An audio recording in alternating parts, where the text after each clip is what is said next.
तुलसीपुर और बलरामपुर विधानसभा क्षेत्र में मुख्यमंत्री योगी आदित्यनाथ ने की चुनावी जनसभा। 4 वर्ष में कर दिखाया 40 साल का काम योगी। 2 जनसभाओं से जिले की सभी 4 सीटों पर भाजपा प्रत्याशियों के पक्ष में माहौल बना गए योगी आदित्यनाथ। आपको बता दें कि बलरामपुर मुख्यमंत्री योगी आदित्यनाथ ने कहा कि बलरामपुर में जो काम 40 साल से अटके पड़े थे उसे हमने 4 साल में उनको कर दिखाया है। सरयू नहर राष्ट्रीय परियोजना इसका प्रमाण है। आज यहां सड़क, बिजली, स्कूल, कॉलेज, पॉलिटेक्निक जैसे परियोजनाओं के साथ मेडिकल कॉलेज भी बन रहा है। दमदार सरकार का साथ पाकर बलरामपुर जनपद विकास की नई बुलंदियों को छू रहा है। यहां आगे भी विकास की गंगा बहती रहेगी। मुख्यमंत्री योगी आदित्यनाथ मंगलवार को तुलसीपुर के स्वतंत्र भारत इंटर कॉलेज मैदान में तुलसीपुर विधानसभा क्षेत्र के भाजपा प्रत्याशी कैलाशनाथ शुक्ला व गैसडी के प्रत्याशी शैलेश कुमार सिंह सैलू तथा बलरामपुर के श्री दत्तगंज में बलरामपुर सुरक्षित सीट से प्रत्याशी पलटूराम व उतरौला के प्रत्याशी राम प्रताप वर्मा के पक्ष में चुनावी जनसभाओं को संबोधित कर रहे थे। भारतीय जनता पार्टी के चारों प्रत्याशी वर्तमान में विधायक हैं और मुख्यमंत्री योगी आदित्यनाथ इनके पक्ष में जोरदार माहौल बना गए। मुख्यमंत्री योगी आदित्यनाथ ने कहा कि 4 दशक तक लंबित रही सरयू नहर राष्ट्रीय परियोजना के पूर्ण होने से बलरामपुर के खेत और उपजाऊ हो गए हैं। यहाँ की जमीनों की कीमत बढ़ने लगी है। उन्होंने विकास कार्यों की चर्चा करते हुए कहा कि पहले गोंडा से तुलसीपुर आने में 3 घंटे लग जाते थे, लेकिन अच्छी सड़कें बन जाने से आज महज 45 मिनट लगते हैं। विकास कार्यों की श्रृंखला देख विपक्षी परेशान है। समाजवादी पार्टी के शासन में विकास सिर्फ कब्रिस्तानी की चहारदीवारी तक ही था, जबकि आज ये हर एक क्षेत्र के साथ जन कल्याण की योजनाओं के रूप में भी भरपूर दिखता है। उन्होंने कहा कि हमारे बुलडोजर से माफिया और पेशेवर अपराधियों को संरक्षण देने वाले परेशान हैं, क्योंकि यह बुलडोजर सड़क भी बना रहा है और माफिया की छाती पर चढ़कर प्रदेश की जनता की सुरक्षा भी कर रहा है। विपक्ष की संवेदना आतंकियों व माफियाओं के प्रति सीएम योगी ने कहा कि विपक्ष के लोगों की संवेदना आतंकियों व माफियाओं के प्रति है, जबकि भाजपा की संवेदना विकास व गरीबों के प्रति है। उन्होंने कहा कि समाजवादी पार्टी तथा बहुजन समाज पार्टी की सरकारों में हर महीने दंगे होते थे, लेकिन 5 साल में भारतीय जनता पार्टी की सरकार में एक भी दंगा नहीं हुआ। अब दंगाइयों को पता है कि दंगा किया तो चौराहों पर पोस्टर लगा जाएंगे, वसूली शुरू हो जाएगी। विपक्ष के लोग परेशान हैं कि दूसरी बार भारतीय जनता पार्टी की सरकार बनने पर बचे खुचे जो दंगाई माफिया बिलबिला रहे हैं उनका क्या होगा।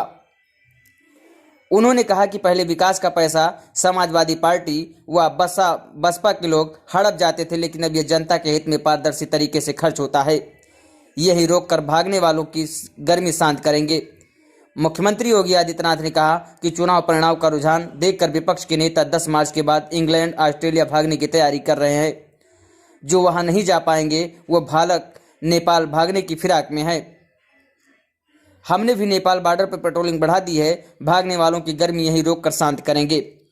पहले बिजली की जाती होती थी, मजाक होता था। बिजली आपूर्ति को लेकर मुख्यमंत्री योगी आदित्यनाथ ने जनता से पूछा कि 2017 के पहले भी क्या आपको बिजली मिलती थी। न में जवाब मिलने पर उन्होंने कहा अब तो मिलती है ना। लोगों ने तालियों की गड़गड़ाहट के साथ हामी भरी। सीएम योगी ने कहा कि पहले बिजली की भी जाती होती थी, मजाक होता था। भाजपा सरकार में सबको बिजली मिल रही है, पर्याप्त बिजली मिल रही है। 2 करोड़ नौजवानों को देंगे मुफ्त स्मार्टफोन व टैबलेट। सीएम योगी न 5 वर्ष में जन कल्याण के कार्यों का उल्लेख करने के साथ ही आने वाले समय की योजनाओं को भी जनता के साथ साझा किया। उन्होंने कहा कि अभी हम प्रदेश के 1 करोड़ नौजवानों को हफ्ते में मुफ्त स्मार्टफोन व टैबलेट दे रहे हैं। समाजवादी पार्टी ने इसकी शिकायत चुनाव आयोग में की तो हमने यह तय किया है कि आने वाले समय में यह संख्या बढ़ाकर 2 करोड़ करेंगे। इसके साथ ही डिजिटल एसेस मुफ्त देंगे ताकि पढ़ाई के लिए नौजवानों पर कोई अतिरिक्त आर्थिक बोझ न पड़े। भारतीय जनता पार्टी सरकार आने वाले 5 वर्षों में उत्तर प्रदेश के हर परिवार के एक सदस्य को नौकरी, रोजगार या स्वतः रोजगार से जोड़ने जा रही है।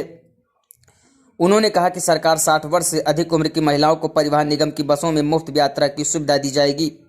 आने वाले 5 सालों में किसान के ट्यूबवेल की बिजली निःशुल्क होगी। गरीब कन्याओं की शादी के लिए दिया जाने वाला अनुदान 51,000 से बढ़ाकर 1 लाख रुपए किया जाएगा। बेटी की पढ़ाई के लिए अभी तक 15,000 रुपये देते थे, इसे भी बढ़ाकर 25,000 किया जाएगा। बेटियों की पढ़ाई में और सुविधा हो इसके लिए कॉलेज जाने वाली मेधावी बेटियों को मुफ्त में स्कूटी देंगे। वृद्धा, दिव्यांग व निराश्रित महिला पेंशन की राशि 12,000 से बढ़ाकर 18,000 रुपये सालाना करेंगे। होली और दिवाली पर मुफ्त देंगे रसोई गैस। मुख्यमंत्री ने कोरोना संक्रमण से शुरू मुफ्त राशन व्यवस्था को लेकर जनता से सवाल किया तो सभी ने संवेद स्वर में कहा कि हर माह मुफ्त डबल राशन मिल रहा है, साथ ही खाद्य तेल, दाल और चीनी भी मुफ्त मिल रही है। इस पर मुख्यमंत्री ने कहा कि यह तो झलक मात्र है, 10 मार्च के बाद हम होली और दिवाली पर उज्ज्वला योजना के लाभार्थियों को मुफ्त रसोई गैस भी देंगे। समाजवादी पार्टी सरकार रहती तो ब्लैक में बिकती कोरोना वैक्सीन। सीएम ने कहा कि कोरोना वैश्विक महामारी है, दुनिया में लाखों लोगों की जान चली गई। प्रधानमंत्री मोदी के मार्गदर्शन में हमने इस पर प्रभावी नियंत्रण पाया है। प्रधानमंत्री ने सबको मुफ्त जांच, मुफ्त इलाज व मुफ्त वैक्सीन की सुविधा दी है। उन्होंने सवाल किया, क्या समाजवादी पार्टी में भी मुफ्त वैक्सीन मिल पाती? जनता ने एक स्वर में कहा नहीं। इस पर मुख्यमंत्री योगी आदित्यनाथ ने कहा कि समाजवादी पार्टी की सरकार होती तो वैक्सीन को ब्लैक कर दिया जाता।